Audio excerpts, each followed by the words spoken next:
woman from the rib, and he got all excited, which is, normal. And that explains why a man leaves his father and his mother and is joined, and this is, because he came from man, bone of my bone, flesh of my flesh. Oh my goodness gracious. A big uprising. And so what the cool thing is this whole little story started with, there's a problem. This is not good for the human to be alone. So God is going to fix that, as you were. And so he created the woman, the perfect helper. Right? The perfect little helper, just right for the man. The only, should be in a kitchen, but because the word translated helper is ezer. And in the modern context of how we use it, we think of helper as this. Someone to help me do what I want to do. Because I'm in charge, I'm the glorious man, and I just need a woman by my side to make sure that I'm fed and to shut up and to just let me work and do what I want to do for my glory. Right? Isn't that what a helper brings up? Isn't that what you think about when you think of a helper? The word is ezer, and I'm sorry to go through the big word studies, and it's, like I said, short sermon. Ezer, some people translate it suitable. Ezer is about God. Ezer is like 23 times in the Bible, and the majority of it is God saving people from the situations they're in. And I would be hard-pressed to call God my helper. See, the woman was given to the man to do things that he could not do. It's actually Ezer Kenedo in Hebrew, Kenedo. Just right for him. Just right for the man.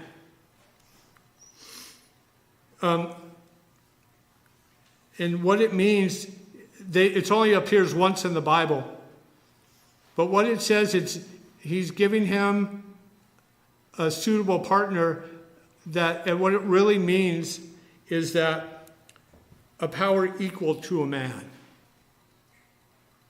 Someone who stands in his face is really what the literal translation is. Not opposed to him in anger, but someone who has to say, Peter says it in his writings, right? He said, men, husbands, be careful. If you're not serving your wife and not praying for her, your prayers any prayer that you make isn't even going to be answered. God, it hits a ceiling. Hits a ceiling. Because when we think of helper, we think of someone who's lacking something that we have.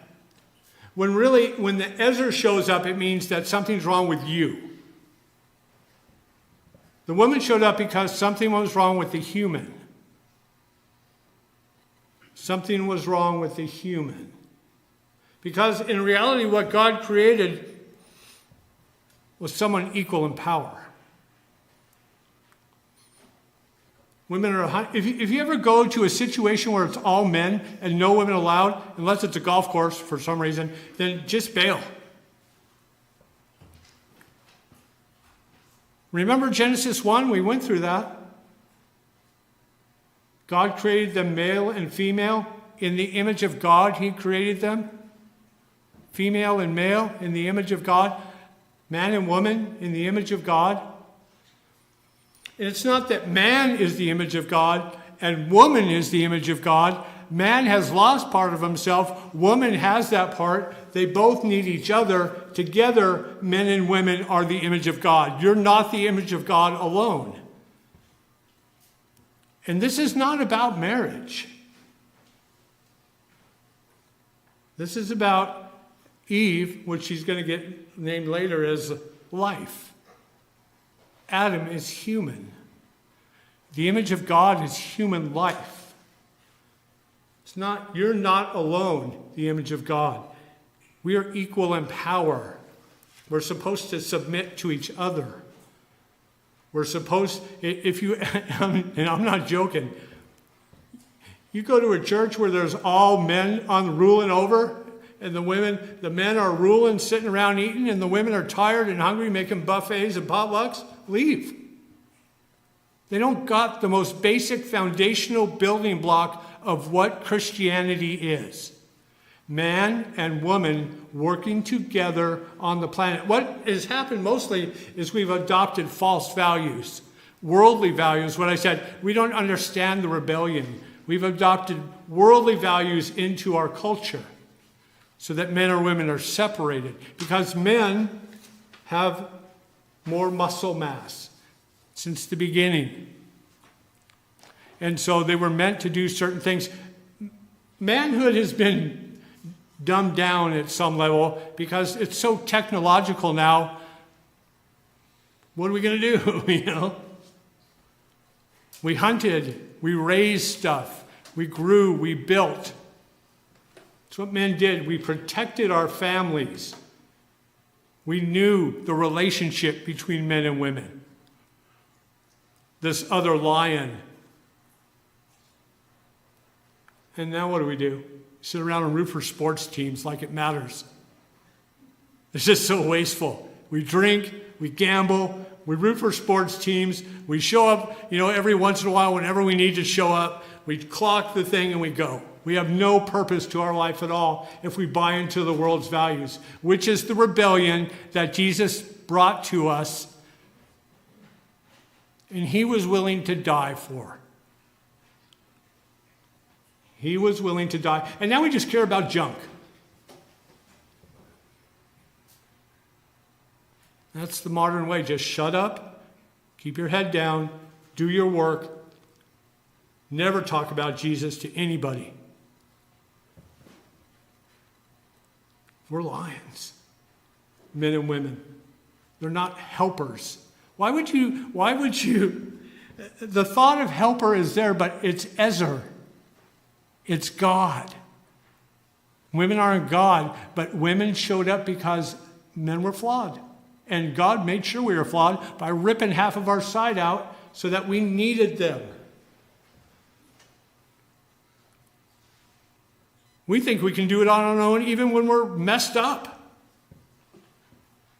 Last thing we want to do is look in a mirror at ourselves to see how we're messed up. It's more fun picking on other people and saying how they're messed up. That's a man thing. That's a worldly thing. That's a satanic thing. Women are lions. They give us what we can't give ourselves.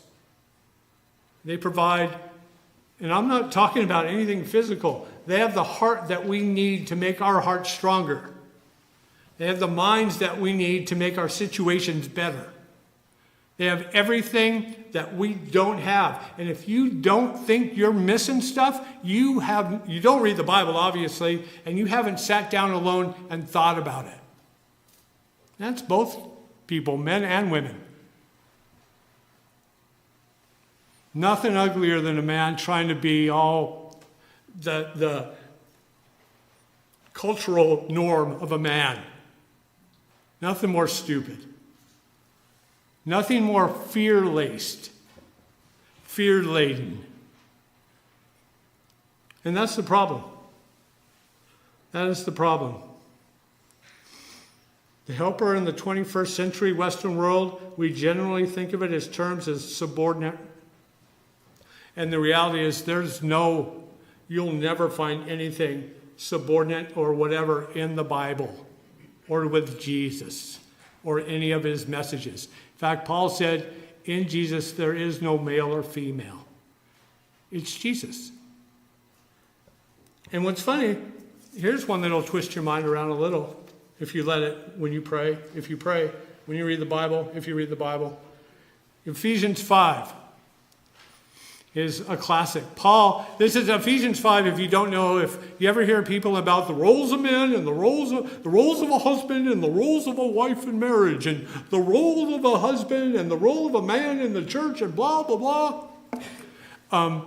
This is Ephesians 5 and 1 Corinthians 11, and there's a couple of them. But Ephesians 5 says, Paul is quoting at the end of his little thing where he's trying to teach. And it says, as the scriptures say, a man leaves his father and mother and is joined to his wife, and the two are united into one. Hey, we just read that. That's Genesis. And Paul says, this is a great mystery because it's not a physical thing. It's a permanent bonding together of your hearts and your minds and your essence. He says, but it is an illustration of the way Jesus and the church are one. I'm not talking about husband and wives. I'm trying to teach you about Jesus and his church. He goes on right after that and says, but anyway, husbands, love your wives, and women, respect your things, but I'm not talking about that. I'm talking about Jesus and the church. That's the rebellion. Most marriages I've seen, most men and women working and blah, blah, blah, they figure it out themselves.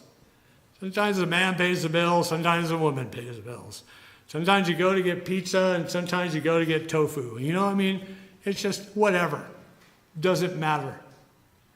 Does not have eternal consequences unless you have one partner who is dominating the other because he thinks you're my helper.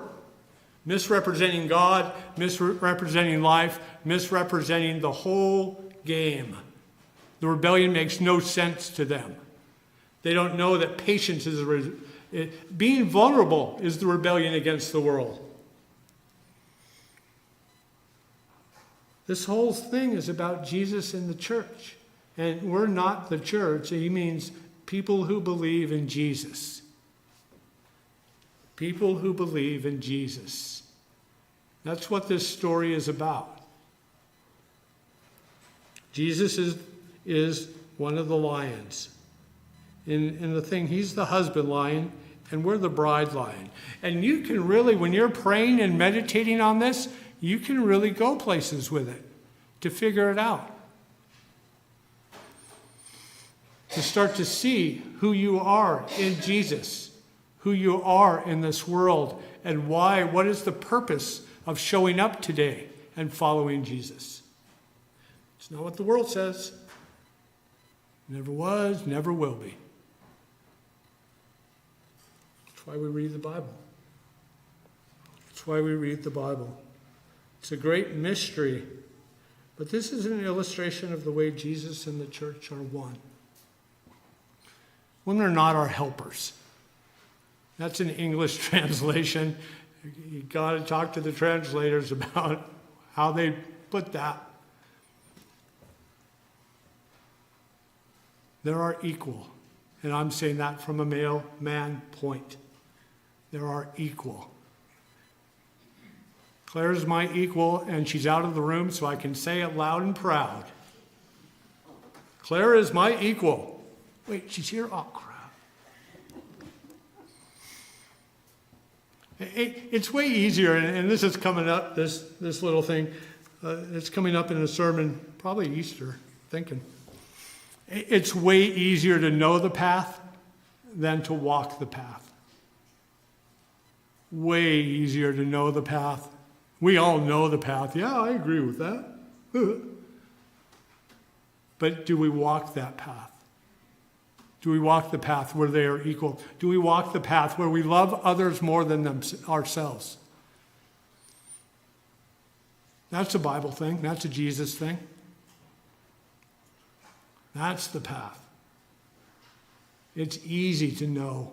You can AI it all day and get the same things and, this is what I'll say. Who cares? That's artificial. I call it AS. And I didn't put the second S on, so don't say anything. I pronounce it that way, but that's AS. Comes right before B. Artificial spirituality, where you try to look good to other people, where you try to look right. When you leave the house after berating your wife and go to church and smile and be happy. That's love. AS. Artificial spirituality. Jesus left his father and mother. Let that one spin around. Jesus left his father and came here and saved you. He was the Ezer. He was your helper because he wants you to live your best life. Make a lot of money, get a lot of power, get really cool stuff. And tell everybody how great you are because you live in that spotlight. Let Jesus die. How does that work? That he's talking about the church and Jesus is reflected in the story about man and woman. How does that work? I don't know. But we're just going to go today. We don't need to sing. We don't need to dance. It really doesn't matter. If you sing 20 songs, it doesn't matter. You sing 100 songs. If you recite 1 billion verses. Jesus said in Matthew 7, not everybody who says to me, Lord, Lord, gets to go to the banquet. It's one thing. Understanding Jesus and a relationship with him. So, Father, we just ask that you guide us and that you provoke that desire to know you in our hearts, Lord, because we don't want to know the way. We want to walk the way. We want to follow you. And where you guide us, we will go. What you want us to say, we will say. And we have no fear of what others think of us because we know what you think of us. You protect us. You watch over us. You will die for us. And so we believe in that. And that's where our faith lies. And we say it in Jesus' name. Bye.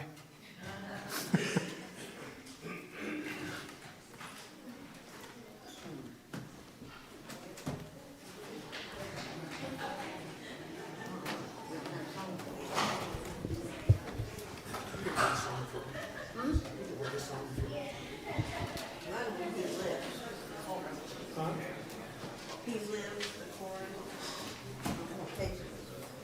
We get the drum, you put the bottle stuff on. 285.